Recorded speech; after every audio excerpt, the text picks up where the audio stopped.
Compaore was recently ousted after 27 years in power. He was ousted after attempting to amend the constitution to run for office again.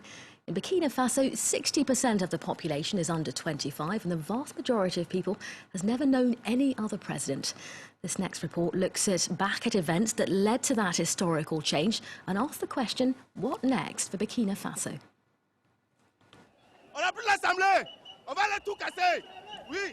The news spreads fast on the streets of Ouagadougou as angry protesters stormed the National Assembly. Lawmakers were about to reform the constitution, a move to allow Burkina Faso's president to extend his 27-year rule. The building is set on fire. Nous, les étudiants, on souffre. La population burkinabé souffre. Voilà pourquoi on s'est mobilisé aujourd'hui pour dire non pour dire non à cette dictature. For months, tension had been rising, with the youth, opposition parties and civil society leaders massively mobilized against the reform. But on the 30th of October, Ouagadougou turns into a battlefield. The army opens fire. The opposition claims about 20 protesters died on that day, mainly around the presidential palace. On est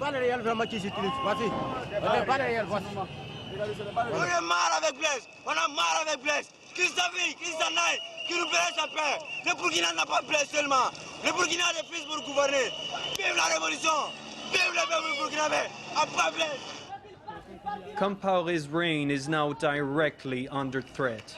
Burkina Faso's president plays his last card. He pulls the plug on the constitutional reform and dissolves the government. I heard the message, I understood it, and I've taken the full measure of the strong aspiration for change.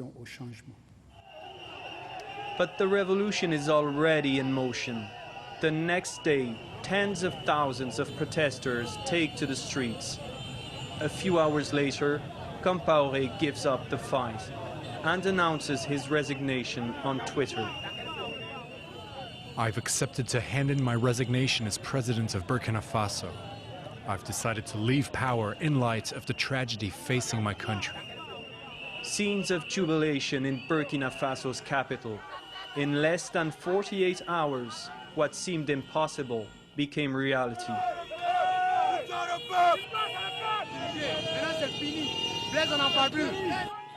For these euphoric protesters, it's the beginning of the African Spring. On lance un message fort à tous les présidents africains qui sont là depuis plus de 20 ans et qui pensent que non, c'est un pouvoir à vie. Non.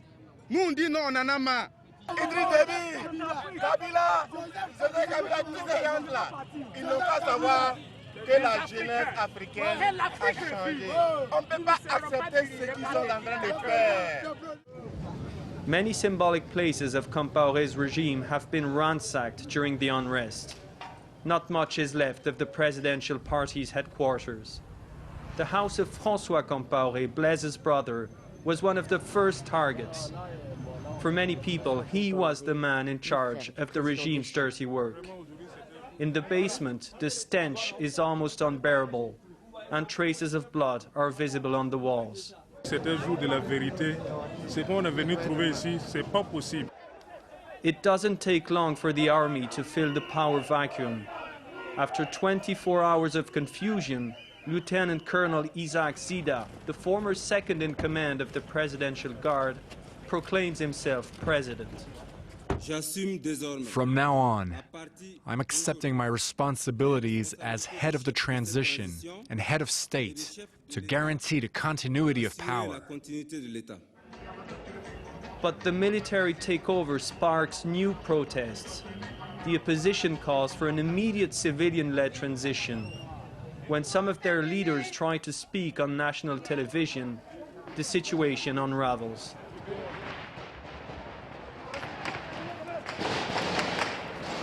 The army opens fire to disperse the crowd, and once again, blood is spilled. But self-proclaimed President ZIDA says he's not interested in clinging to his seat, promising to quickly hand over power to a transitional government and initiating talks with the opposition and civil society. The military They're the ones in charge for now, and they know perfectly well that they didn't take the power. It's a popular uprising. The people took the power. So we don't want another strongman in Burkina Faso. All parties are now negotiating to decide who should lead the transition, but divisions are starting to appear. It shouldn't drag on, because if it does, the people will have the feeling that their victory has been stolen. It would create frustration and bring back protesters on the streets.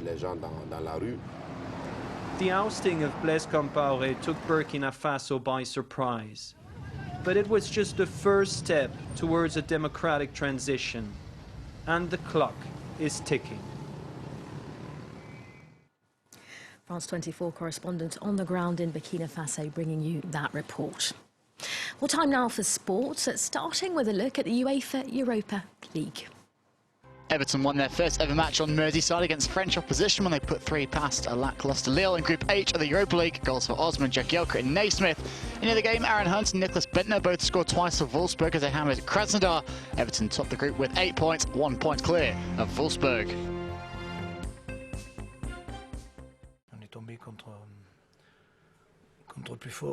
We're up against a much stronger team tonight, and we couldn't match them in all facets of the game. They were faster, stronger, and their style of play was better than ours. And then when you throw in any individual mistakes, that really makes things tough right from the very start. My concern now is the league campaign, and we'll be focusing our attention on the next league encounter and simply the rest of the season in our own championship.